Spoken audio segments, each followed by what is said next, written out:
بسم اللہ الرحمن الرحیم۔ اللہ تبارک و تعالیٰ کے نام سے شروع جو بڑا مہربان اور نہایت رحم کرنے والا ہے۔ اللہ عز و جل کی بنائی ہوئی اس کائنات کے اندر بہت سارے ایسے بادشاہ آئے جنہوں نے اللہ تبارک و تعالیٰ کے نظام کو بدلنے کی کوشش کی اور اللہ تبارک و تعالیٰ کی ذات کو چھوڑ کر خود خدا بن بیٹھے اور خدائی کا جھوٹا دعویٰ کر بیٹھے۔ خدائی کا جھوٹا دعویٰ کرنے والے بادشاہوں میں سے ایک بادشاہ ایسا بھی تھا کہ جس کو اللہ تبارک و تعالیٰ نے پوری روئے زمین کی بادشاہت عطا فرمائی تھی۔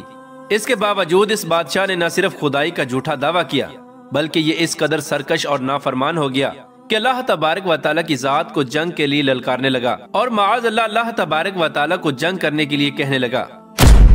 پیارے دوستو، آج کی اس ویڈیو میں ہم آپ کو بتائیں گے کہ اللہ تبارک و تعالیٰ کو جنگ کے لیے للکارنے والا بدبخت بادشاہ نمرود کون تھا، اور جب اس بدبخت بادشاہ نے اللہ تبارک و تعالیٰ کو جنگ کے لیے للکارا تو پھر اللہ تبارک و تعالیٰ نے کون سی حقیر مخلوق کے ذریعے اس کے ساتھ جنگ کی اور اس بدبخت بادشاہ کو ہلاک کر دیا اور پوری دنیا کے لیے عبرت کا نشان بنا دیا۔ پیارے دوستو، قرآن پاک کے اس عبرت ناک اور ایمان افروز واقعے کو سننے کے لیے آپ سے ہماری یہ گزارش ہے کہ ہماری اس ویڈیو کو اینڈ تک ضرور دیکھیے گا۔ پیارے دوستو، اس دنیا کی تاریخ میں 4 بادشاہ ایسے گزرے ہیں کہ جن کو اللہ تبارک و تعالیٰ نے پوری روئے زمین کی حکومت عطا فرمائی تھی۔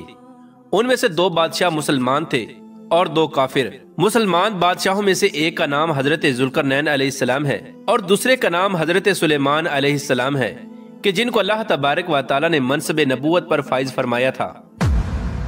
اور کافر بادشاہوں میں سے ایک کا نام نمرود اور دوسرے کا نام بخت نصر تھا۔ پیارے دوستو، خدائی کا جھوٹا دعویٰ کرنے والا بادشاہ نمرود شہر بابل کا حاکم تھا۔ اس بادشاہ کا نام نمرود بن کنعان بن قوس بن سام بن نو تھا۔ پیارے دوستو، روایات میں آتا ہے کہ اللہ تبارک و تعالیٰ نے نمرود کو پوری روئے زمین پر حکومت عطا فرمائی تھی اور اس بادشاہ نے پوری روئے زمین پر 400 سال تک حکومت کی۔ یہ ایک جابر اور ظالم بادشاہ تھا اور اس کے دور کے اندر بت پرستی عام تھی۔ لوگ اللہ تبارک و تعالیٰ کی وحدانیت کو چھوڑ کر بتوں کی پوجا کیا کرتے اور نمرود کو اپنا خدا مانتے اور اس کی عبادت کیا کرتے۔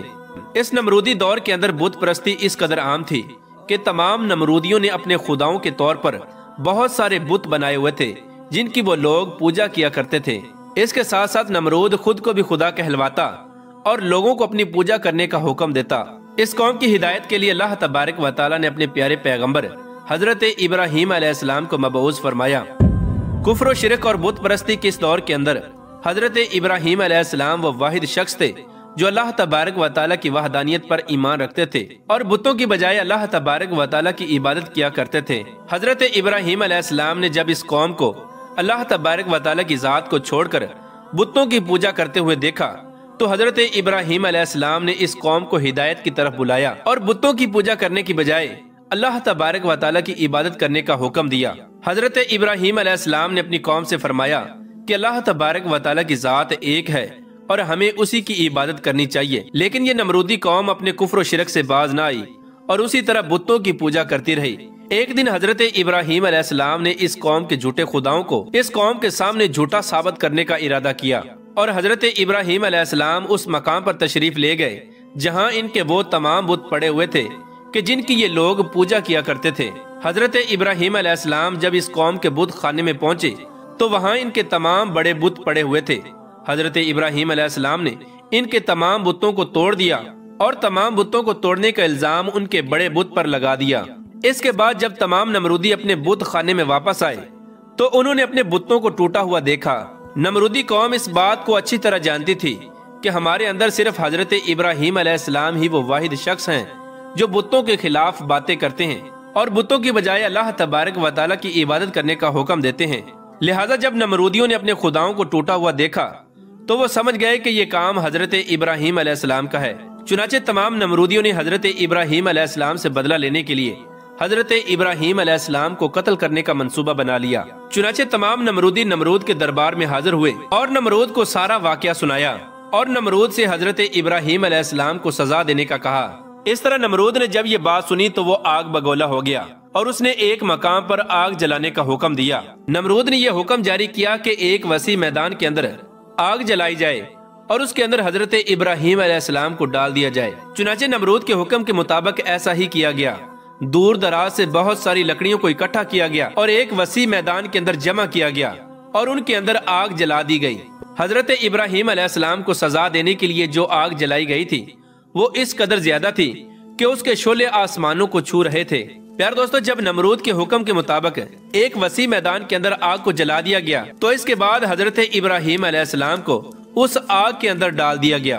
جیسے ہی حضرت ابراہیم علیہ السلام اس آگ کے اندر تشریف لائے تو اللہ تبارک و تعالیٰ نے فوراً آگ کو حکم دیا کہ اے آگ تو حضرت ابراہیم علیہ السلام پر ٹھنڈی اور سلامتی والی ہو جا۔ تو وہ آگ اللہ تبارک و تعالیٰ کے حکم کے مطابق حضرت ابراہیم علیہ السلام پر ٹھنڈی اور سلامتی والی ہو گئی۔ حضرت ابراہیم علیہ السلام ارشاد فرماتے ہیں کہ میں جتنے دن آگ میں رہا اتنے دن میں اللہ تبارک و تعالیٰ کے خاص فضل اور رحمت میں تھا، اور جو سکون اللہ تبارک و تعالیٰ کی طرف سے مجھے آگ کے اندر عطا کیا گیا وہ اس سے پہلے کبھی نہ تھا۔ پیارے دوستو، کچھ دنوں کے بعد حضرت ابراہیم علیہ السلام اس آگ سے زندہ باہر تشریف لے آئے۔ یہ منظر دیکھ کر تمام نمرودی حیران رہ گئے، لیکن اس کے باوجود نمرود اور نمرودی قوم اللہ تبارک و تعالیٰ کی وحدانیت پر ایمان نہ لائی اور اسی طرح اپنی بت پرستی کے اندر مبتلا رہی۔ لیکن اس کے باوجود حضرت ابراہیم علیہ السلام اپنے عہد سے پیچھے نہ ہٹے اور مسلسل اپنی قوم کو حق کی دعوت دیتے رہے۔ حضرت ابراہیم علیہ السلام نے نمرود کو بارہا دفعہ سمجھایا اور اپنے کفر و شرک سے باز آنے اور اللہ تبارک و تعالیٰ کی وحدانیت پر ایمان لانے کا کہا۔ حضرت ابراہیم علیہ السلام کی یہ بات سن کر نمرود اللہ تبارک و تعالیٰ کی وحدانیت کا انکار کرنے لگا اور حضرت ابراہیم علیہ السلام سے مناظرہ کرنے لگا، اور حضرت ابراہیم علیہ السلام کے سامنے نمرود نے خدائی کا دعویٰ کر دیا۔ نمرود نے حضرت ابراہیم علیہ السلام سے مناظرہ کرتے ہوئے یہ سوال کیا کہ تیرا رب کون ہے؟ تو حضرت ابراہیم علیہ السلام نے ارشاد فرمایا کہ میرا رب وہ ہے جو زندگی اور موت دیتا ہے۔ یہ بات سن کر نمرود مسکرانے لگا اور حضرت ابراہیم علیہ السلام سے کہنے لگا کہ یہ تو میں بھی کر سکتا ہوں۔ چنانچہ نمرود نے تکبر کے ساتھ 2 قیدیوں کو بلایا جن کو سزائے موت ہو چکی تھی۔ ان میں سے ایک کو نمرود نے قتل کر دیا اور دوسرے کو آزاد کر دیا، اور اس طرح نمرود تکبر کے ساتھ حضرت ابراہیم علیہ السلام سے کہنے لگا کہ دیکھو میں نے ایک کو زندگی دے دی اور ایک کو موت دے دی۔ اس طرح نمرود حضرت ابراہیم علیہ السلام کے سامنے اپنے آپ کو خدا کہنے لگا اور اپنی خدائی کی باطل دلیلیں پیش کرنے لگا۔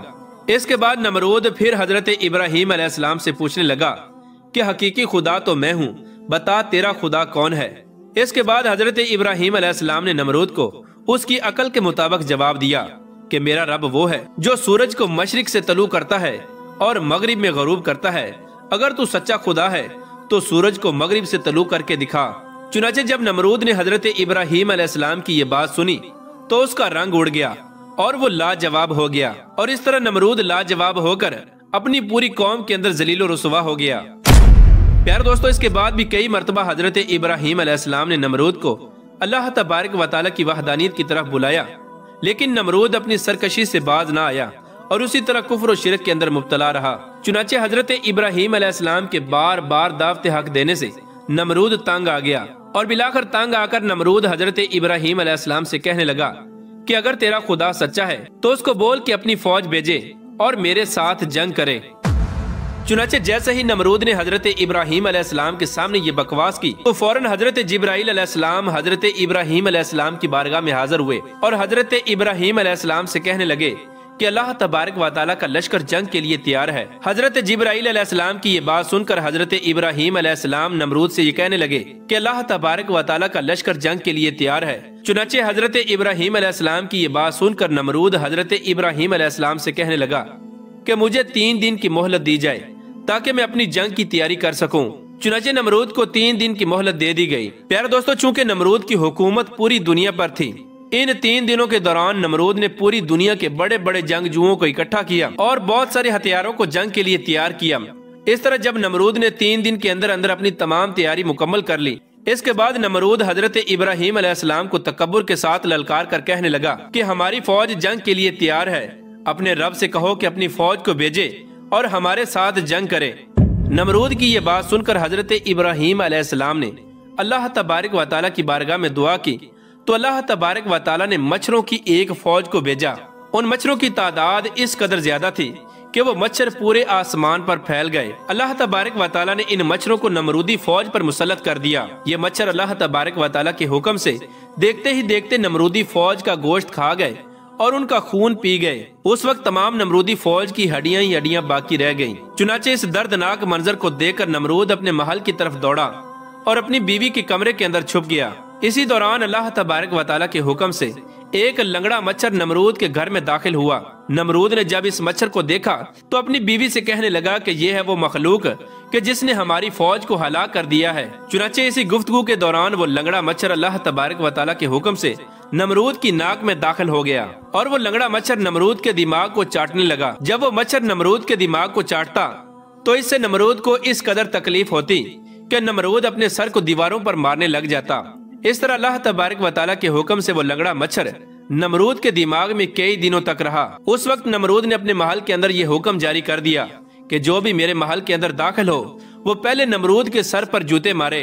اس طرح جوتے مارنے کے بعد نمرود کو کچھ دیر کے لیے آرام محسوس ہوتا، لیکن کچھ دیر بعد پھر درد محسوس ہونا شروع ہو جاتا۔